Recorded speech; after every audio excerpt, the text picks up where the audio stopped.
Wakil Ketua TKN Prabowo Gibran, Habibur Rahman menyebut bahwa film tersebut justru mengutamakan narasi kebencian dan tuduhan yang disampaikan tidak ilmiah.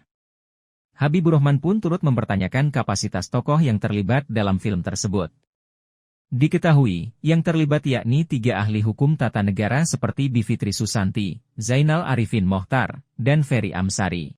Saya mempertanyakan kapasitas tokoh-tokoh yang ada di film tersebut, di rekaman tersebut, ya. Dan saya kok merasa sepertinya ada tendensi, ya, keinginan untuk mensabotase pemilu, bukan mensabotase lah, ingin mendegradasi lah, ya, pemilu ini, ya, dengan narasi yang sangat tidak berdasar. Rakyat, ya, pasti sangat paham bahwa tokoh yang paling banyak disebut dalam film itu Presiden Joko Widodo, ya, sangat berkomitmen menegakkan demokrasi. Rakyat juga tahu bahwa pihak mana yang sebenarnya melakukan kecurangan dan pihak mana yang memang mendapatkan keuntungan dengan yang mendapatkan dukungan sebagian besar rakyat karena program dan rekam jejak yang jelas berpihak kepada rakyat. Kalau di film tersebut disampaikan oleh saudara Zainal Arifin Mohtar agar rakyat menjadikan film tersebut sebagai dasar penghukuman, justru kami khawatir rakyat yang akan menghukum mereka, ya, dengan cara rakyat sendiri. Jadi tindakan-tindakan mereka yang menyampaikan informasi yang sangat tidak argumentatif tetapi tendensius untuk menyudutkan pihak tertentu berseberangan dengan apa yang menjadi sikap sebagian besar rakyat. Yang saat ini saya lihat rakyat begitu antusias dengan apa yang disampaikan Pak Prabowo soal melanjutkan segala capaian pemerintahan yang ada sekarang, ya.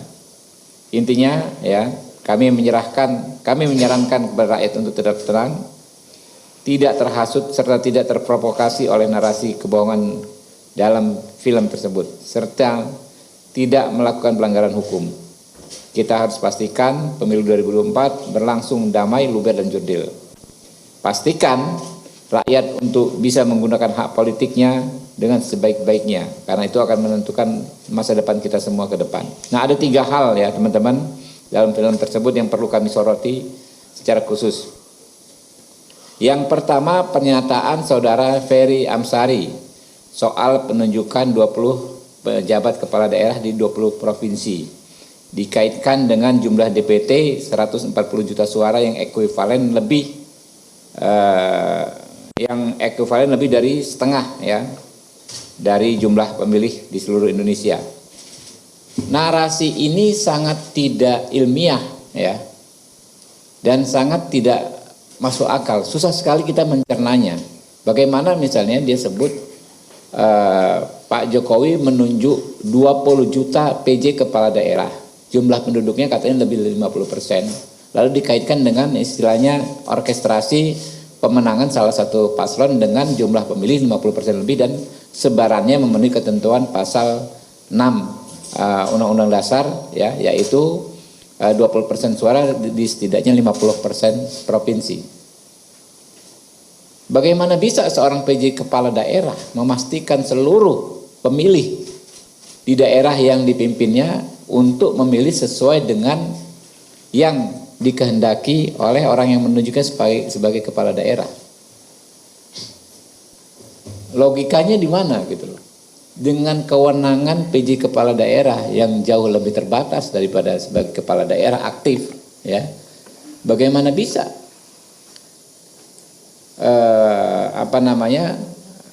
skenario yang disampaikan Ferry Amsari itu terwujud? 20 kepala daerah ini yang penduduknya lebih dari 50%, ya, memastikan orang di situ memilih paslon yang diinginkan presiden semua. Nah, itu kan berarti benar-benar narasi yang sangat spekulatif, ya, yang lemah secara argumen. Makanya jauh dari kata disebut ilmiah. Saya meragukan dia ini dokter atau bukan, ya. Memang bukan dokter kali ya kalau Ferry Amsari, ya. Coba dicek gitu kan, ya. Oh, belum, pantas juga. Jadi ilmunya belum sampai ke tingkatan yang filosofis. Cara berpikirnya ya sangat patut dipertanyakan. Kemudian pernyataan Bivitri Susanti yang kedua ya. Gini ngomongnya, saya mau terlibat dalam film ini karena banyak orang yang akan makin paham bahwa memang telah terjadi kecurangan yang luar biasa sehingga pemilu ini tidak bisa dianggap baik-baik saja. Pernyataan ini benar-benar tidak berdasar. Tidak disebut peristiwa kecurangan yang mana, ya. Peristiwanya yang mana, apa buktinya, bagaimana status pelaporannya, dan bagaimana status penanganan perkaranya. Kan kalau kita bicara soal kecurangan harus faktual. Misalnya, kalau zaman dulu kan 2019 ada persoalan daftar pemilih ganda, sekian juta pemilih fiktif. Atau misalnya ada pengerahan ya, pemilih dari luar untuk memilih, jumlah angkanya jelas. Bagaimana dia bisa mengatakan bahwa ada kecurangan yang luar biasa? Apa luar biasanya gitu loh? Kalau ada 1-2 PJ kepala daerah melakukan apa yang disebut pelanggaran, apakah sudah diproses secara hukum? Jadi ini lagi-lagi murni asumsi. Yang ketiga ya, pernyataan Zainal Arifin Mokhtar. Ya, intinya mengatakan soal kepala desa, abdesi ya, yang dikatakan kepala desa digunakan untuk memenangkan paslon tertentu. Nah, ini juga nggak berdasar, ya, karena nggak disebut di kasus mana kepala desa ini sudah kerja, ya kan? Lalu memastikan warga di desanya memilih paslon tertentu. Bagaimana caranya? Sama kayak kepala daerah tadi. Kalau kita bicara hukum kan kita bicara sesuatu yang faktual. Kasusnya mana yang dilaporkan? Misalnya kepala desa A memaksa seluruh warga di desanya memilih paslon tertentu.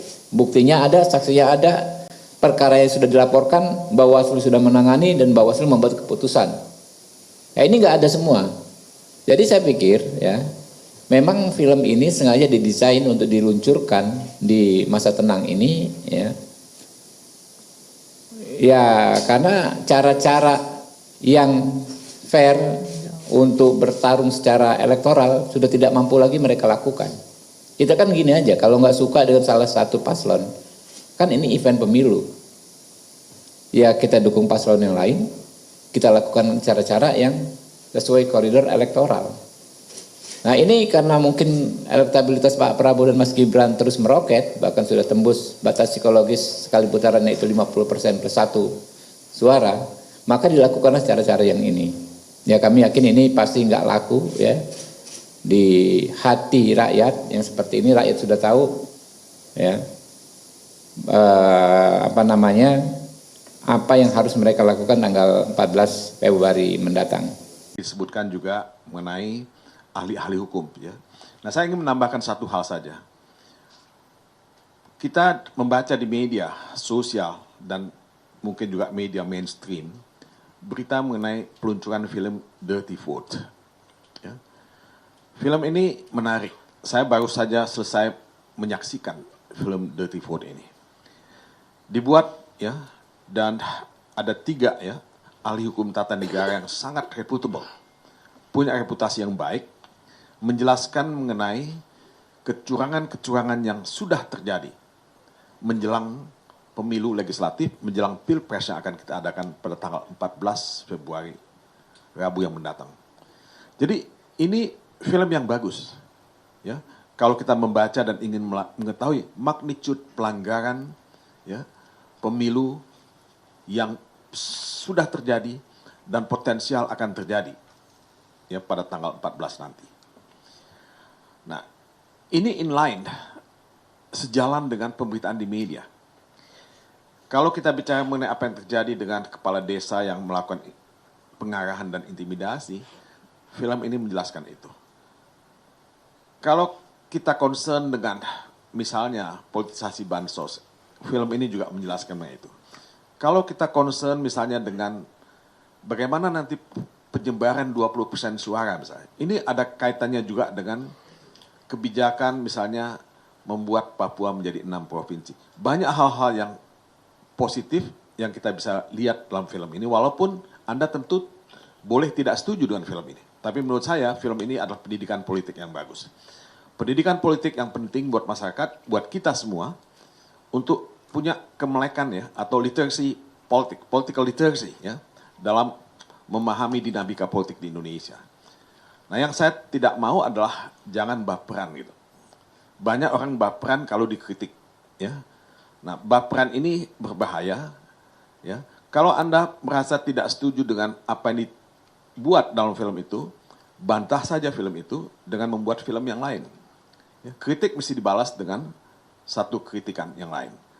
Jadi jangan baperan dan jangan cepat-cepat membuat laporan ke pihak kepolisian.